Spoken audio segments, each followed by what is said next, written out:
అసలే పండుగ సీజన్. పండుగలంటే సంబరాలే కాదు, అంతకు మించి ఖర్చు ఉంటుంది. పెండింగ్ బిల్లులు రాక గ్రామ పంచాయతీ కార్యదర్శులు సతమతమవుతున్నా పట్టింపు లేని ప్రభుత్వం తీరుతో చేసేదేం లేక అధికారులు అధికారిక కార్యక్రమాలపై చేతులెత్తేస్తున్నారు. అసలేం జరిగిందో తెలుసుకోవాలంటే let's watch this story.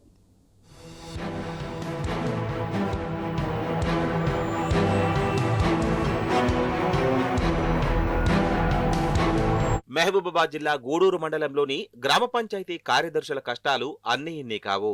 Revanth సర్కార్ ఏలుబడిలో వినతులు చేసినా, ధర్నాలు చేసినా ప్రభుత్వం నుంచి రావాల్సిన బిల్లులు, పెండింగ్ బిల్లులు రావడం లేదు. గ్రామాల్లో బతుకమ్మ, దసరా పండుగలను నిర్వహించడం కార్యదర్శులకు భారంగా మారింది. దీంతో చేసేదేమీ లేక బతుకమ్మ, దసరా పండుగలకయ్యే ఖర్చుల కోసం దాతల నుంచి విరాళాలు అడుగుతున్నారు పంచాయతీ కార్యదర్శులు.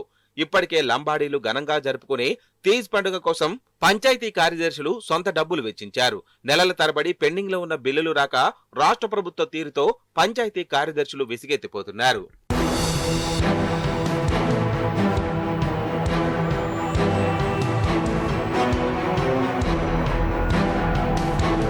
పోరాడి తెచ్చుకున్న రాష్ట్రంలో బతుకమ్మ పండుగను కేసీఆర్ ప్రభుత్వం అధికారికంగా నిర్వహించేదే. రాష్ట్రంలో ప్రతి పండుగను గొప్పగా జరుపుకునేలా కేసీఆర్ నిధులను విడుదల చేసేవారు.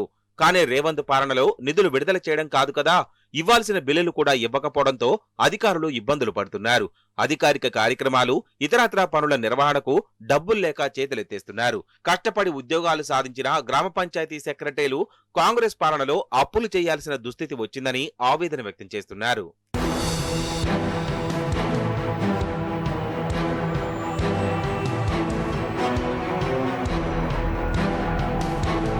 ముందున్న గడ్డు పరిస్థితిని అధిగమించేలా గూడూరు మండలం ఏపూరు పంచాయతీ కార్యదర్శి ఓ ఆలోచన చేశారు.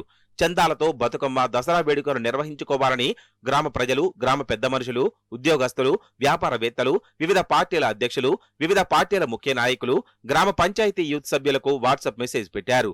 గత 2 సంవత్సరాల నుండి గ్రామ పంచాయతీకి ఎటువంటి నిధులు రావడం లేదని, ఇప్పుడున్న పరిస్థితిని దృష్టిలో పెట్టుకుని గ్రామ పంచాయతీ నుంచి ఎటువంటి సాయం ఆశించవద్దని స్పష్టం చేశారు.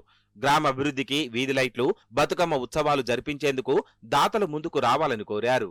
మొత్తం మా సిబ్బంది తిరగగా ఒక 20,000 కలెక్షన్ చేశారు. ముండి బకాయిలు ఎక్కువ ఉంటాయి. ముండి బకాయిలు వచ్చేసి వాళ్ళు ఎక్కువ బయట నివసిస్తారు. వాళ్ళకి ఫోన్ చేయగా ఫోన్ పేలు కొంతమంది, ఇది కొంతమంది, అది కొంత అట్లా ఒక 20,000 వస్తాయి. ఆ 20,000 మళ్ళీ డీజిల్కే వేయాలి. ఇప్పుడు సపరేట్గా ఒకవేళ ఎవరైనా డెత్ అయ్యారనుకోని ఊర్లో సపరేట్గా ట్యాంకర్ ఆ రోజు వాళ్ళకే పెట్టేయాలి. దానికి ప్రత్యేకంగా ఒక డ్రైవర్ని తీసుకెళ్ళాలి. ఏ ఉద్దేశంతో పెట్టినామంటే సర్పంచ్ జనరల్ బాడీ ఉన్నప్పుడు అప్పుడు మేము 50th ఫైనాన్స్ వచ్చేది. సర్పంచ్ గారు కూడా కొంత తీసుకొని వాళ్ళ ఊరు అని చెప్పేసి చేసుకున్నారు. లాస్ట్ ఇయర్ మేము చేసినాం. లాస్ట్ ఇయర్ చేసినప్పుడు కూడా ఖర్చు వచ్చింది. నేను ఎంతో అంత భరాయించుకున్నా, ఆ పైసలు కూడా నాకు రాలే. కానీ ఈ సంవత్సరం బాగా ఇబ్బంది ఉంది నాకు. అందుకనే గ్రామ పంచాయతీ నుంచి మమ్మల్ని ఈ చేయమని ఆ చేయమని చెప్తే మా దగ్గర డబ్బులు లేవు, నిధులు లేవు అని చెప్పేసి ఆ ఉద్దేశంతో పెట్టాను నేను. పంచాయతీ కార్యదర్శి పంపిన వాట్సాప్ మెసేజ్ పట్ల గ్రామస్తులు అసహనం వ్యక్తం చేస్తున్నారు. ప్రభుత్వ అధికారులే చందాలు ఇవ్వాలని కోరడం సమంజసం కాదంటున్నారు. ప్రభుత్వం దీనిపై దృష్టి పెట్టి గ్రామ పంచాయతీలకు నిధులు విడుదల చేయాలని కోరుతున్నారు. ఈ సంవత్సరం మా కార్యదర్శి గారు ఈ సంవత్సరం మా దగ్గర నిధులు లేవు, 2 సంవత్సరాల కాను నిధులు రావట్లేవు అని వాట్సాప్ గ్రూపులలో పెట్టడం కొంచెం సమంజసంగా లేదు.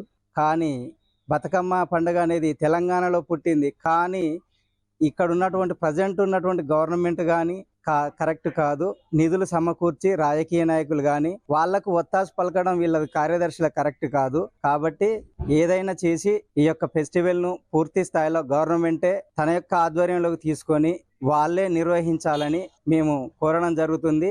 గత ప్రభుత్వంపై నిందలు వేస్తూ కాలం గడుపుతున్న కాంగ్రెస్ సర్కార్ మొండి వైఖరితో రాష్ట్రంలోని అన్ని వర్గాల ప్రజలు విసిగిపోయారు. అభివృద్ధి అంటే ఇంతింతై అన్నట్లుగా ఉండాలి, కానీ నేలచూపు చూసేలా ఉండకూడదని పలువురు విమర్శిస్తున్నారు.